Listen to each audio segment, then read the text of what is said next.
"Meet me in the storage room," Aiden whispered in my ear as I leaned over the bar and picked up a round of drinks. I paused and stared into his flashing green eyes. "I'm working."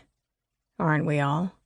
His lips twisted into that wicked smile that always made my stomach clench with anticipation. "All I need is 2 minutes, Ray." I raised one eyebrow. "Wow, 2 minutes. I'm not sure I'd be bragging about that." He chuckled, the sound low and oh so sexy. Damn him. 2 minutes is plenty of time to rub one out. Luke, his brother and my best friend, slid up next to me. "Luke, Jesus," I said, choking on a bubble of laughter. "You offering?" Aiden asked him, an irritated expression replacing his heated one. "Hell no. Get me my usual. I have a couple of ladies to get back to." He nodded toward our friend Skye and her model friends sitting in a booth. "Get it yourself," Aiden barked and slid down the bar to help a waiting customer. "What's with him?" Luke asked me. I shook my head, eyeing him. He had on black jeans, a dark green button-down shirt, and clean boots. He'd even put some sort of product in his dark hair to tame it into place. Someone was on the prowl tonight. Maybe he doesn't feel like waiting on his little brother when the bar is packed. Luke glanced around his family's bar, known as Wolves of the Rising Sun, contemplating. "No, I don't think that's the problem. He's happiest when the cash register is overflowing." That was true.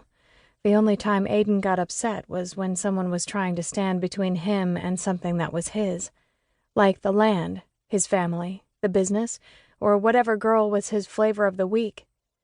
I glanced over at the booth full of the sexy, voluptuous, plus-sized models where Luke had been sitting for the past half hour, and the light bulb went off, along with a sharp pang of jealousy.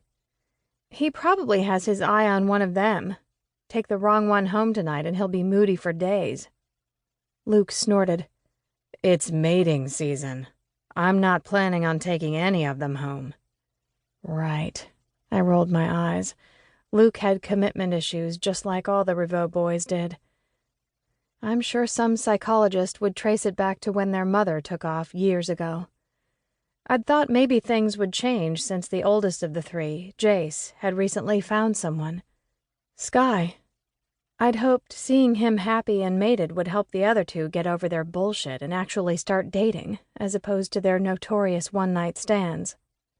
But apparently not during mating season, the one time of year they could actually become mated. It also explained why Aiden was suddenly showing interest in me. He wanted to scratch the itch without falling for someone. "Well, just don't let me find you half naked in the walk-in cooler again." I grabbed the tray and hustled over to my waiting table. On my way back, I stopped to clear some glasses and watched as Luke sat down next to Skye. He smiled at her two friends, instantly catching their attention. How could he not, with his clear blue eyes offset by his dark hair?